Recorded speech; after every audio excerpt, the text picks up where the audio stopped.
你好，欢迎收听陪你读书，我是主播小静。今天要为你解读的是《管理的常识》这本书的中文版，大约有20万字，我会用大约26分钟的时间为你讲述书中精髓。最优秀的管理者应该具备哪些管理学知识？提及管理学方面的知识，很多人的脑海中都会立马冒出这些术语：计划、执行、领导、绩效、反馈、控制等等。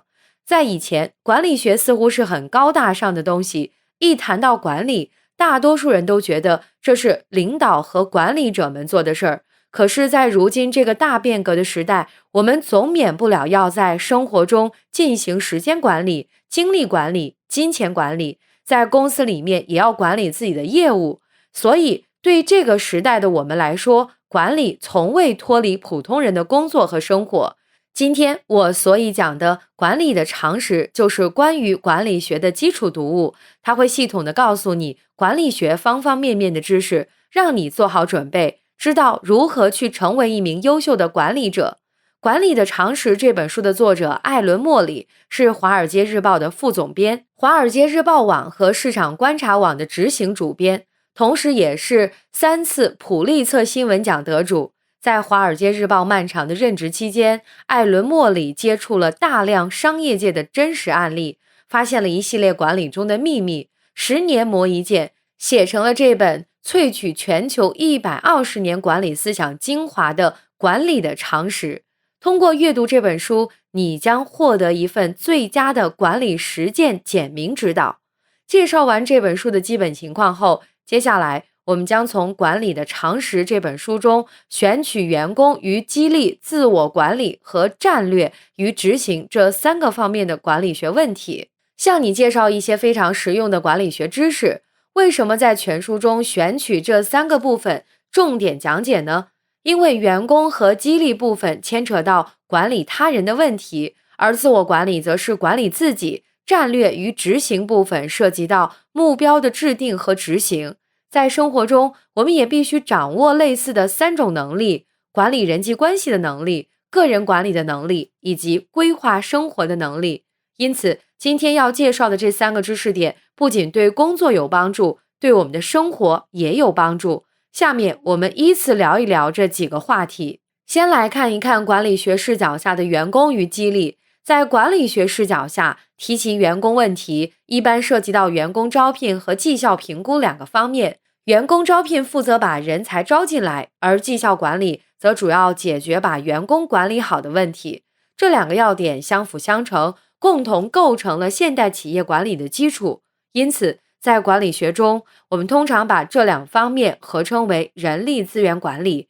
企业设置人事部门，主要也是为了解决这2大问题。在员工管理方面，书里的精彩内容很多，在这里我们只聊其中一个比较难处理的问题：如何管理有才能但却令人头疼的员工。在现实中，很有可能那些最令你头疼的员工，也正是你手下最为得力、最有才干的员工。类似的，作为一名普通的员工，你也可能发现那个最让你讨厌的同事，同时也是公司里面最有本事的职员。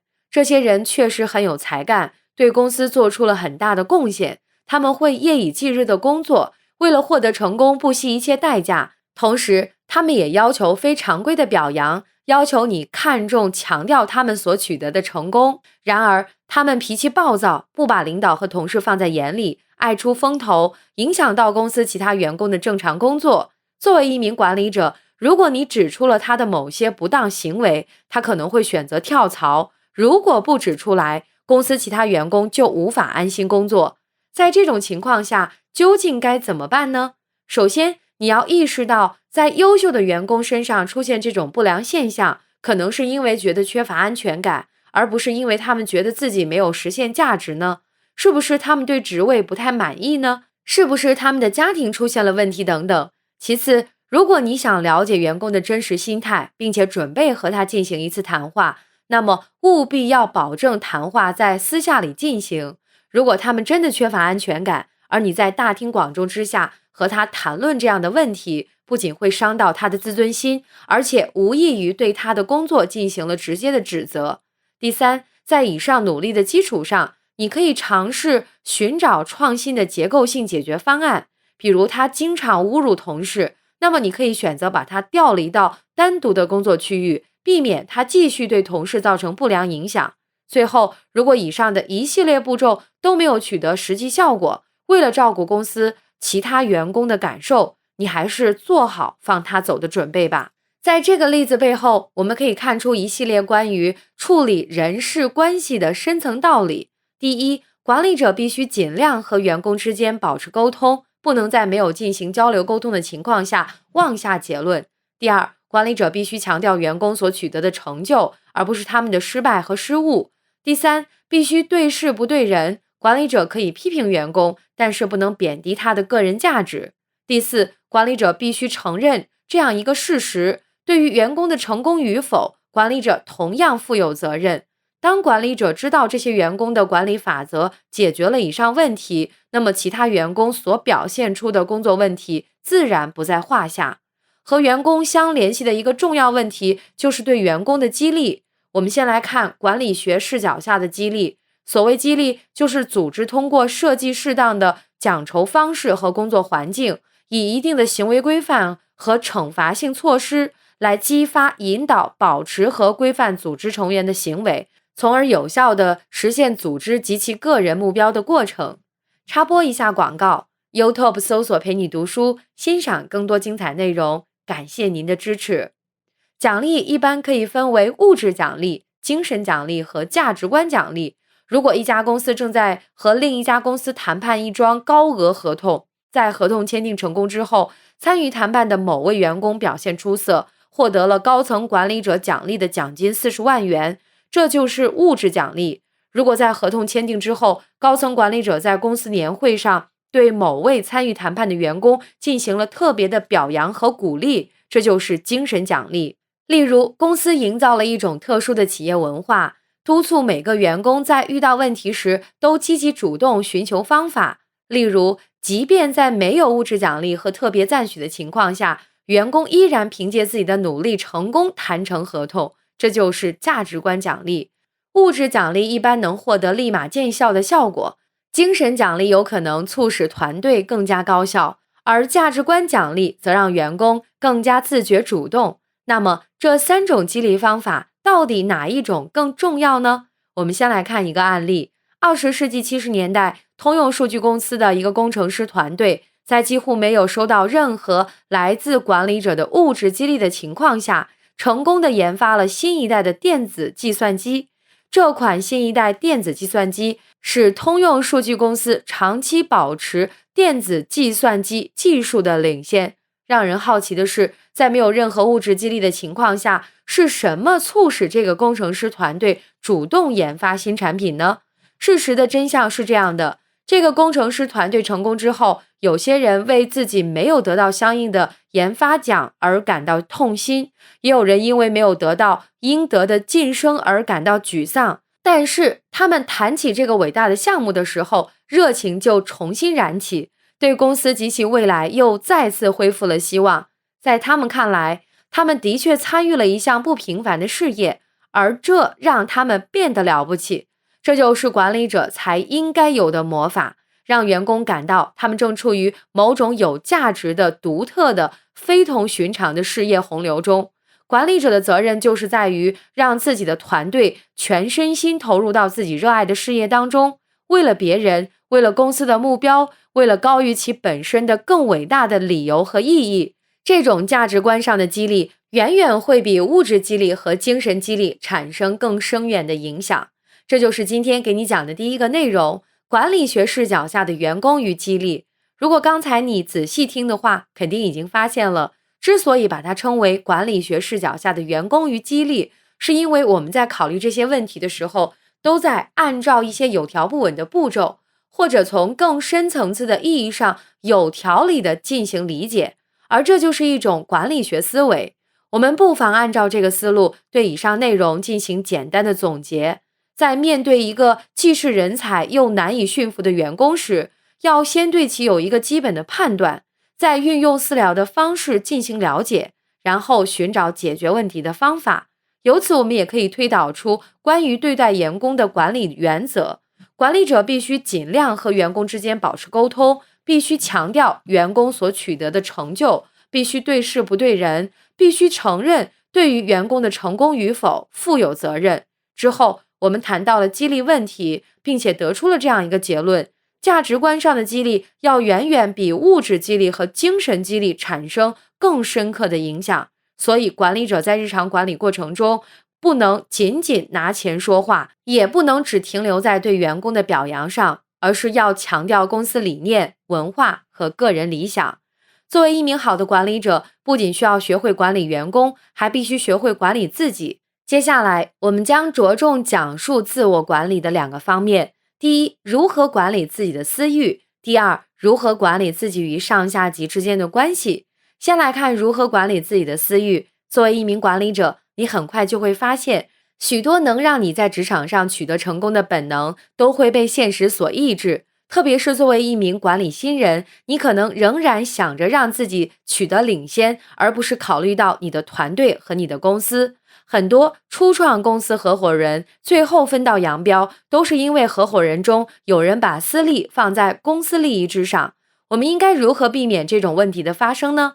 在这里，管理者需要注意几点。第一，要克制自己总是追求胜利的冲动，避免让公司员工失去表达意见的动力。第二，不要总是坚持尽善尽美，随意否定别人的方案。第三，不要总带着批判的眼光，变得尖酸刻薄。第四，避免使用预先准备好的评论，以显示自己的聪明或者渊博。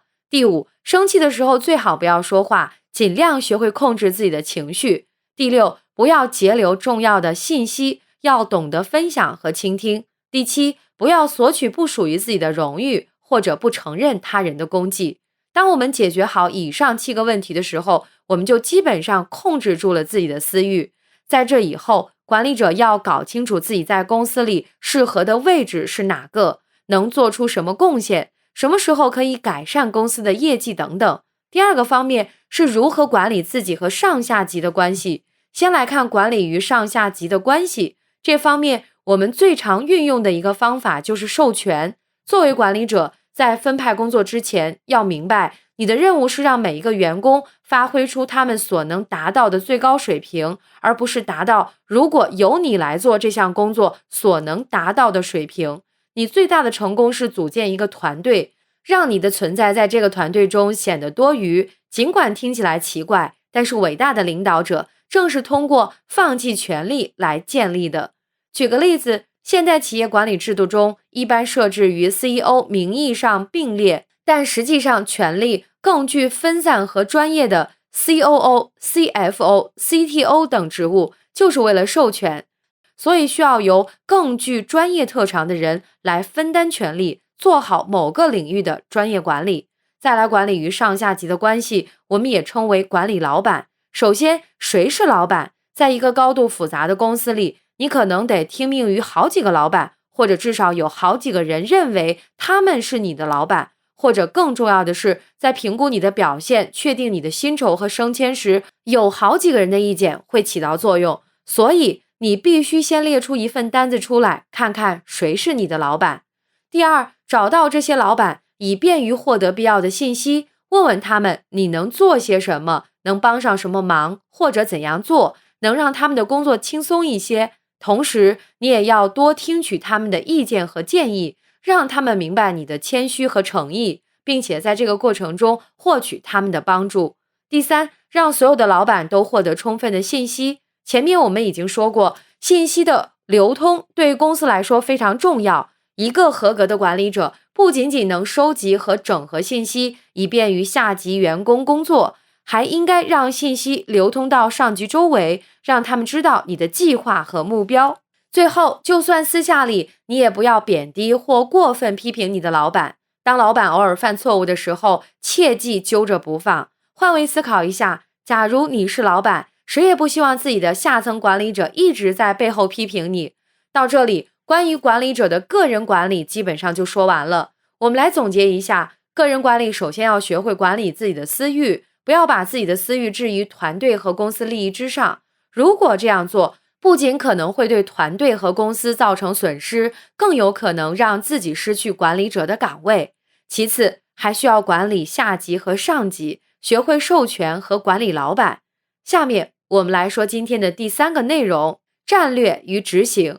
在这个部分中，我们将着重介绍战略与执行的3个主要知识点。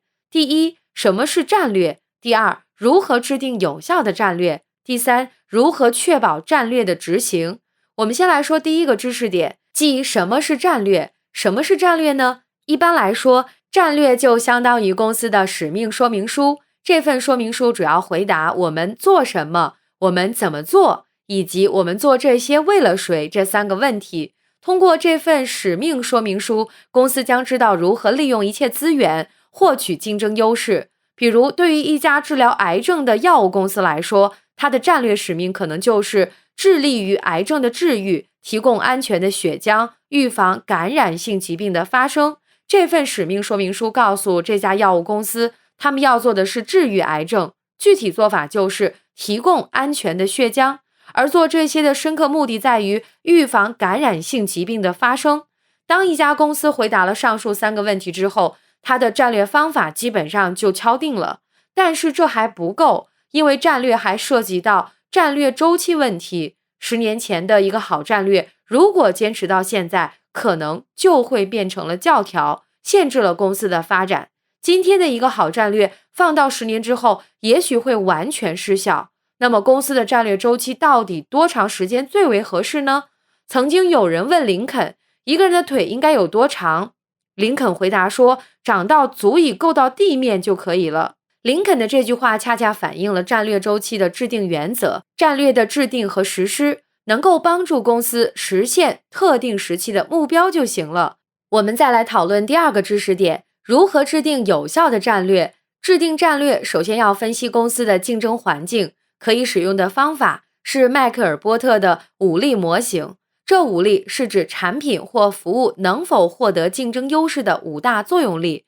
举个例子，现在假设我们是一家手机生产商，如何用5力模型分析本公司的竞争优势呢？第1个作用力，新进入者的威胁。我们公司主要业务就是生产智能手机，但是最近一家生产电脑的公司也开始生产手机了。这时候我们应该这样思考，他们会采用什么手段分割本公司的市场呢？他们有哪些技术和生产优势？他们进入手机行业存在哪些风险？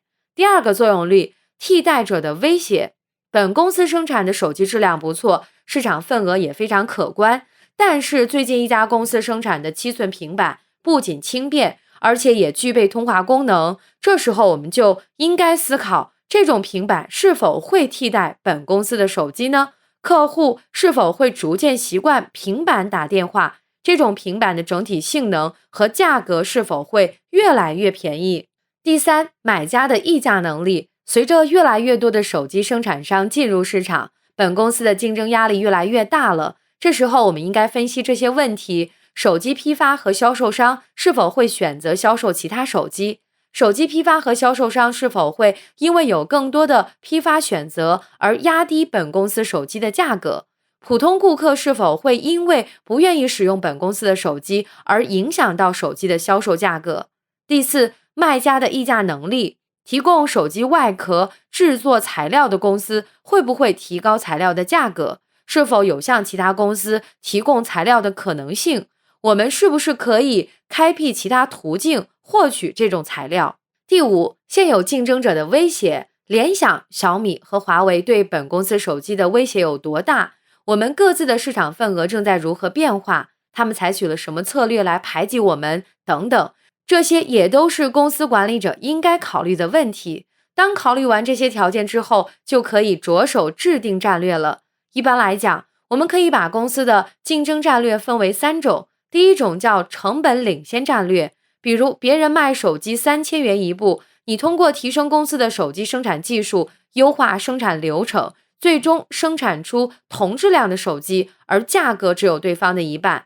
那你就成功实施了成本领先战略。第2种叫做差异化战略，比如你把苹果当作你的竞争对手，但是你的公司所生产的手机不仅具备苹果手机的基本功能，还能当作平板电脑和投影仪使用，那么很明显，你的差异化战略也成功了。第3种叫集中战略，比如你的竞争对手生产的手机，任何年龄段的人都可以使用，但是你的公司只生产老年人使用的大屏幕、大字体、外壳坚硬的手机，这就是集中战略。既把公司的经营方向调整到一个集中的小市场之中，一边根据武力模型分析市场，一边在和公司各管理层、员工一起谋划公司使命，基本上就将公司的战略制定完成了。但是大多数公司都有发展战略，然而成功的公司只有其中一部分。为什么呢？因为除了制定战略，还需要执行战略。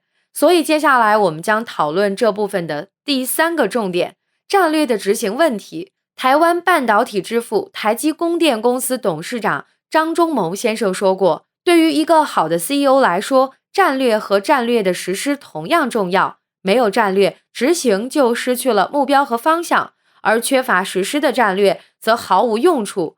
正如他所说的那样，战略和执行是无法分开的。接下来插播一条广告， YouTube 搜索陪你读书，欣赏更多精彩内容，感谢您的支持。那么我们应该如何实施公司的战略呢？首先，我们得满足3个条件。第一，公司的每个人都有自己清晰的目标，而对公司的总体战略也很支持。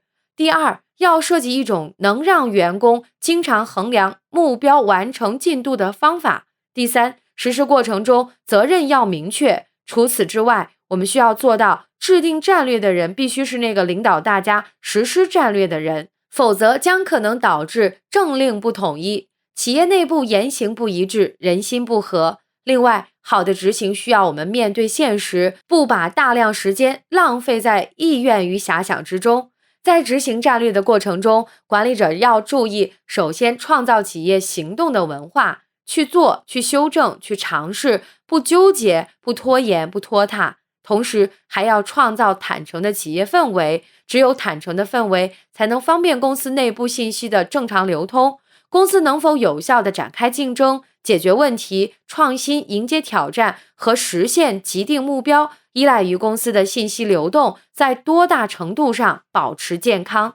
举个例子，我们依然假设自己是生产手机的公司，并且由公司 CEO 和全体员工一起制定了发展战略。那么首先，公司全体员工都必须知道并支持公司的战略是服务顾客，成为手机行业的前5强公司。第二，每个员工都在月底根据公司的衡量标准衡量自己的目标完成度。第三，在执行战略的过程中，生产部门和销售部门都知道自己的责任，各司其职，相互配合。除此之外，作为战略主要制定者的 CEO 也在大力推进战略，并在此过程中努力创造积极主动、敢于试错的公司文化，创造敢于发言、积极交流的企业氛围。做到了这些，我们这家生产手机的公司战略执行就走上正道了。在最后，我们再总结一下第3部分内容。首先，在制定战略之前，要明确公司的使命。其实，战略也不是随随便便臆测出来的。制定战略需要根据武力模型，对公司的竞争环境进行分析，然后再从成本领先战略、差异化战略和集中战略中选择一个适合本公司的战略。第三，战略和战略的执行是紧密联系、不可分割的，忽略了其中任何一方，公司的发展都可能会受到限制。而且必须要让公司每个人都了解公司战略，并且知道自己的目标是什么。第四，在执行战略的过程中，管理者要学会创造行动的企业文化和坦诚的企业氛围。如果做到了这些，不管是管理者还是普通员工，都将随着公司一起拥有一个美好的未来。我们再来系统总结一下今天讲过的内容，即最优秀的管理者应该具备哪些管理学知识。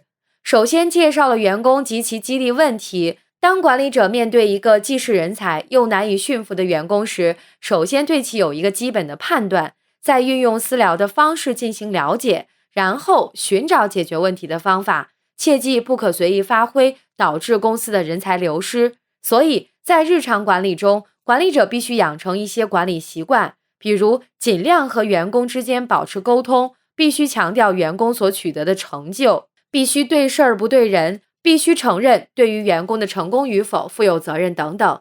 与员工问题相伴随的是激励问题。我们通过案例得出这样一个结论：价值观上的激励要远远比物质激励产生更深刻的影响。第二部分着重讲了管理者的自我管理。自我管理首先要解决私利问题，把团队目标和公司利益放在个人利益之上。